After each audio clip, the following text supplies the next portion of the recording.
The notification popped up on my laptop at 2:47 a.m. Continue watching The Office on Dylan's profile? Except Dylan was supposed to be working a double shift at the hospital until 6 a.m., and The Office wasn't the kind of show you binged alone at 3 in the morning, especially not from someone else's apartment. My name is Maya Chen, and for 8 months, I'd been sharing my Netflix account with my boyfriend Dylan while he completed his medical residency. It seemed like a small gesture of support for someone working 100-hour weeks to build his career. What I didn't know was that Dylan had been sharing more than streaming services with his study partner Rebecca. But here's what Dylan didn't know about me. I wasn't just a graphic designer who understood visual aesthetics. I was a UX designer who specialized in digital behavior analytics for tech companies. My job was tracking user patterns, understanding digital footprints, and designing interfaces that guided people exactly where I wanted them to go. Dylan thought he was clever, using my Netflix account to entertain his girlfriend while lying to me about his whereabouts.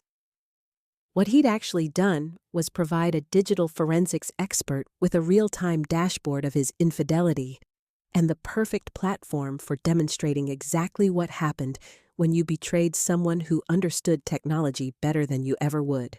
Picture this: a converted warehouse loft in Seattle's tech corridor, where I'd spend my mornings analyzing user behavior data for streaming platforms and social media companies, while Dylan studied for medical boards between his brutal residency shifts.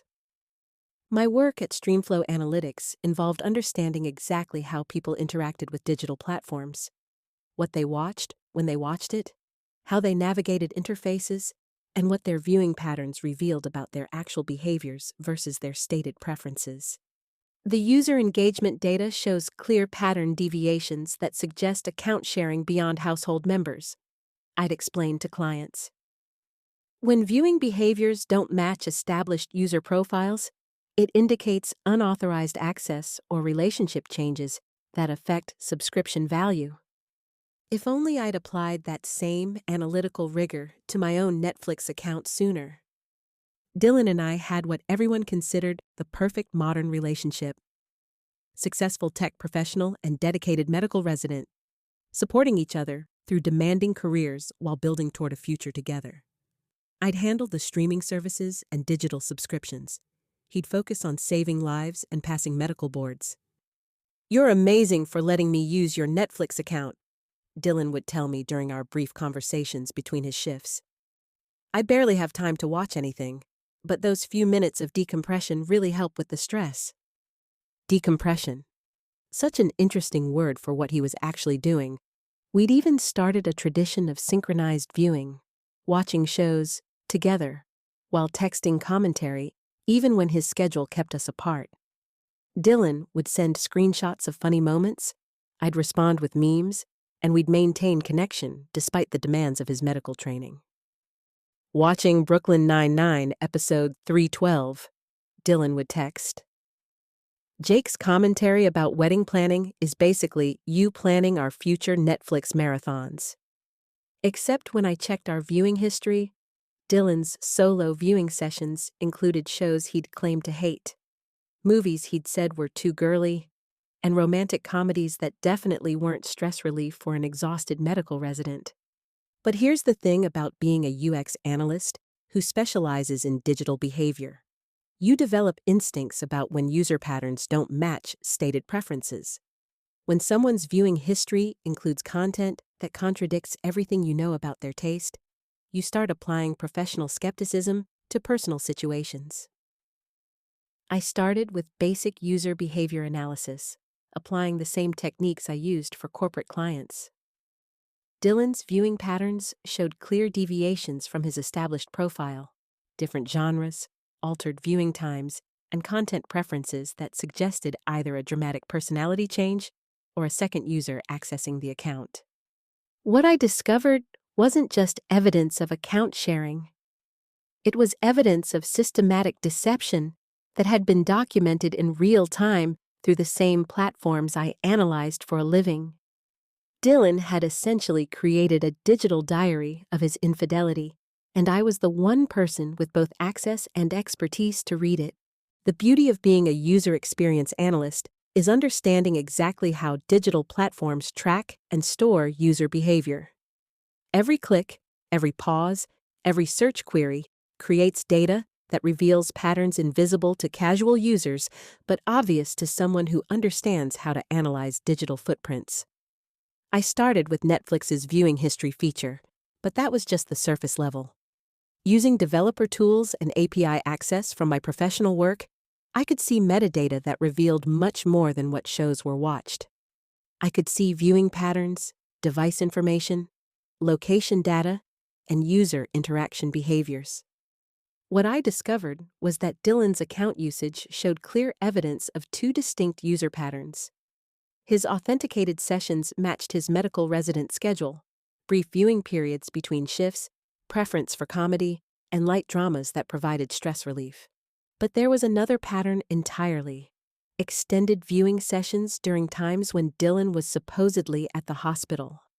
Preference for romantic content that contradicted his stated tastes, and device signatures that didn't match any technology Dylan owned. Cross-referencing this data with Dylan's work schedule, I could identify exactly when unauthorized viewing was occurring. Someone was using his profile to watch Netflix during his documented hospital shifts, and that someone had very different entertainment preferences than my boyfriend. Using social media analytics tools from my professional toolkit, I started mapping Dylan's digital ecosystem beyond just Netflix. Instagram activity, Spotify listening patterns, location services data, building a comprehensive picture of his actual activities versus his reported schedule. What emerged was evidence of systematic deception spanning 3 months. While Dylan told me he was too exhausted from residency to do anything but study and sleep, his digital footprint showed someone maintaining an active social life that included regular entertainment consumption with another person. The breakthrough came when I analyzed device syncing data from shared applications. Dylan's Spotify account showed collaborative playlists I'd never seen, with music choices that reflected someone else's influence. His photo backup showed images automatically uploaded from his phone, including several featuring him with a woman I didn't recognize. Her name was Rebecca Martinez, according to the metadata from photos where Dylan had been tagged. A third-year medical student at his program, according to her LinkedIn profile. Someone who shared his professional interests, understood his schedule, and apparently enjoyed romantic comedies much more than Dylan ever had when we watched them together. Using public records and social media analysis, I mapped Rebecca's digital presence with the same thoroughness I applied to competitive analysis for corporate clients. Her Netflix viewing preferences, her Instagram stories about study sessions that coincided with Dylan's fake work emergencies, her Twitter posts about shows that matched the unauthorized viewing on my account. Dylan thought he was clever, using my Netflix account to entertain his girlfriend while lying about his schedule. What he'd actually done was create a comprehensive digital record of his deception that could be analyzed, documented, and used against him by someone who specialized in exactly this type of data forensics. But I wasn't going to confront Dylan with spreadsheets and data visualizations. I was going to use my UX design expertise to create an experience that would teach him exactly what happened when you betrayed someone who understood digital platforms better than you'd ever imagined. The beauty of understanding user experience design is knowing exactly how to manipulate digital environments to guide behavior and create specific emotional responses. Dylan was about to receive the most comprehensive UX education of his life, one that would demonstrate why you should never betray someone who designs digital experiences for a living. I started with subtle modifications that would gradually reveal the scope of what I knew. Using Netflix's parental controls and profile management features, I began designing Dylan's streaming experience to reflect his actual character rather than the persona he'd been maintaining. First, I renamed his profile from Dylan to Study Buddy, with a description that read, "For those long study sessions with special friends." The change was subtle enough that he might not notice immediately, but obvious enough that Rebecca would understand someone knew about their relationship. Next, I activated parental controls on his profile, restricting access to content rated above PG-13. If Dylan wanted to watch romantic comedies with his girlfriend, he'd have to explain why his viewing was suddenly limited to children's programming and educational content. But the real masterpiece was the custom homepage I designed for Dylan's profile. Using my professional access to A/B testing tools, I created a viewing experience that would gradually reveal my knowledge of his deception through strategically curated content recommendations. His homepage now featured sections like shows for two-timing medical students, romantic comedies for cheaters, and educational content about honesty in relationships.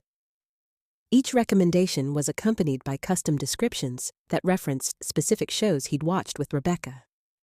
I also modified his continue watching queue to include shows he'd never actually watched, but with viewing progress that matched Rebecca's social media posts about her entertainment preferences. If they wanted to maintain their fiction about independent viewing habits, they'd have to explain why their progress was mysteriously synchronized. The pièce de résistance was implementing location-based viewing restrictions that would prevent access from any IP address associated with Rebecca's apartment or the hospital study rooms where they'd been conducting their academic sessions. Dylan would discover that his Netflix access was now geofenced to locations where he was supposed to be. Using my professional tools, I also created detailed analytics tracking for Dylan's profile that would generate daily reports about his viewing behavior, location data, and device usage. Every attempt to access content would be logged, analyzed, and automatically cross-referenced with his claimed whereabouts. Dylan thought he could use my technology to support his deception while lying about his activities. What he was about to discover was that digital platforms could be weaponized by someone who understood user experience design, data analytics, and behavioral psychology at a professional level. The modifications were scheduled to activate during Dylan's next study session with Rebecca, which, according to his digital patterns, would be that weekend when he claimed to be attending a medical conference in Portland. Saturday evening arrived with Dylan's excited text about the intensive medical conference that would keep him completely unavailable for the entire weekend. According to his location services, he was actually 6 blocks away at Rebecca's apartment, preparing for what they thought would be another romantic Netflix marathon funded by my subscription. The first sign that something was wrong came at 8:23 p.m. when Dylan tried to access his Netflix profile from Rebecca's laptop. Instead of his usual homepage, he was greeted with a message I'd custom designed. This profile has been restricted due to suspicious viewing patterns. Please contact the account administrator for assistance. My phone immediately lit up with confused texts from Dylan. Hey babe, Netflix is acting weird. Says my profile is restricted. Can you fix it when you get a chance? Oh, that's strange. The system sometimes flags unusual viewing patterns. Are you watching from a different location than usual? Question mark. What Dylan didn't know was that I'd programmed a series of escalating interventions that would activate based on his attempts to circumvent the restrictions. Each workaround he tried would trigger additional complications designed to make his deception increasingly difficult to maintain. When Dylan tried to use Rebecca's profile instead, he discovered that I'd somehow modified her account to display a message reading, "Account sharing detected. Please verify relationship to primary subscriber." The verification process required answering questions about my professional background, favorite shows, and personal details that only I would know. Dylan spent the next hour trying different devices, different browsers, and different networks, each attempt triggering new complications I'd designed to make his infidelity logistically impossible. Every failed login generated helpful suggestions like, "Consider watching educational content about honesty," and try our new documentary section about healthy relationships. Finally, Dylan called me directly, his voice strained with the effort of maintaining his fictional conference attendance while dealing with technological problems he couldn't understand. Maya, something's seriously wrong with Netflix. It's like the system knows I'm not supposed to be using it from here. Did you change something? That's so weird. The system shouldn't know your location unless… Wait, where did you say you were calling from? I thought you were at that medical conference in Portland? The silence that followed was beautiful. Dylan realized he'd just admitted to being somewhere other than his claimed location while trying to access Netflix in ways that contradicted his story about attending a professional conference. I mean, the conference has Wi-Fi issues, so I'm using a colleague's apartment to access educational content for… Dylan, stop. I know about Rebecca. I know about the study sessions. I know about the romantic comedies you supposedly hate, but watch every weekend with your girlfriend. I know everything. What followed was the most honest conversation Dylan and I had ever had.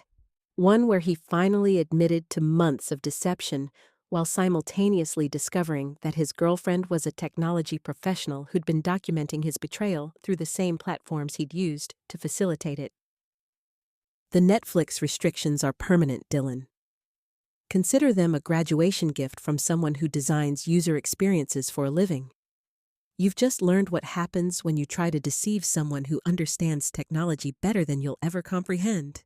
Within hours of Dylan's technological meltdown, I documented the entire experience in a detailed post on r/petty revenge that would become one of the most viral revenge stories in Reddit history. Vindicated woman uses Netflix to plot the perfect revenge on cheating boyfriend. Read the post that garnered 847,000 upvotes and 23,000 comments within 48 hours. The story of using UX design principles to expose infidelity through streaming platform manipulation resonated with millions of people who'd experienced digital betrayal. But the Reddit post was just the beginning. Tech blogs picked up the story, calling it the most sophisticated digital revenge in internet history. UX design forums analyzed my methods as a case study in behavioral psychology and user experience manipulation. Within a week, I'd received job offers from 3 major streaming platforms who wanted to hire someone with my expertise in user behavior analysis and digital experience design. Apparently, my ability to weaponize Netflix's features demonstrated skills that were highly valued in the tech industry. The story also attracted attention from cybersecurity firms who recognized my work as an example of ethical digital forensics that could be applied to corporate investigations of employee misconduct and data breaches. 6 months later, I was working as a senior UX analyst for Stream Max, the largest streaming platform in North America, where my expertise in digital behavior analysis had evolved into developing anti-fraud measures and user verification systems that protected millions of subscribers from account abuse. My Netflix revenge method had been featured in Wired, Forbes, and the Harvard Business Review as an example of how digital platforms could be used for social accountability rather than just entertainment. I'd become the poster child for using technology skills to address personal betrayal in ways that were both creative and professionally valuable. Dylan had completed his medical residency and moved to another state with Rebecca, their relationship apparently surviving the technological education I'd provided about trust and honesty in digital relationships. I'd heard through mutual friends that he now maintains separate streaming accounts and has become obsessively honest about his whereabouts. I'd also started dating again, specifically other tech professionals who understood user experience design, appreciated sophisticated problem-solving skills, and valued transparency in both personal and digital relationships. I have to ask, Marcus had said over dinner at a restaurant I'd chosen using a dating app I'd helped design. How did you think to use Netflix as a platform for exposing infidelity? Most people would have just confronted their boyfriend directly. I realized that digital platforms reveal more about people's actual behavior than their stated intentions. Dylan was living a double life, but he was documenting it through the same technology I analyze for a living. It just made sense to use his digital footprints against him. 2 years after Dylan's Netflix education, I was sitting in my corner office at StreamMax, reviewing user engagement analytics while developing new features that would help subscribers understand exactly how their accounts were being used and by whom. The Maya Chen detection algorithm had become industry standard for identifying account sharing, unauthorized access, and user behavior patterns that suggested relationship changes or security breaches. My personal experience with digital betrayal had evolved into professional expertise that protected millions of people from similar deceptions. Dylan's story had become a cautionary tale told in tech companies across Silicon Valley about the importance of understanding your partner's professional capabilities before attempting to deceive them using their own areas of expertise. I'd also established a consulting practice that helped people use digital forensics to document infidelity, financial fraud, and other relationship betrayals in ways that would be admissible in legal proceedings. The Netflix method had spawned an entire industry of digital relationship verification services. The most satisfying element wasn't just the career success, it was knowing that Dylan's betrayal had led to innovations that helped other people protect themselves from similar deceptions. Every streaming platform now included features that made unauthorized account sharing more difficult and more obvious to legitimate users. Dylan had thought he could use my Netflix account to entertain his girlfriend while lying about his schedule and activities. What he'd discovered was that some people's professional expertise makes them particularly dangerous to deceive in their areas of specialization. He'd tried to use technology to facilitate his betrayal, not realizing that his girlfriend designed user experiences for a living and understood digital behavior analysis at a level that turned his deception into data that could be manipulated, analyzed, and used against him. I'd used Netflix to plot the perfect digital revenge, demonstrating that sometimes the best payback is simply applying your professional skills to personal problems in ways that reveal exactly who has superior technical capabilities. Dylan learned that digital platforms can be weaponized by people who understand them better than their users ever imagined. And trust me, I was exceptionally good at designing user experiences that lasted exactly as long as I wanted them to.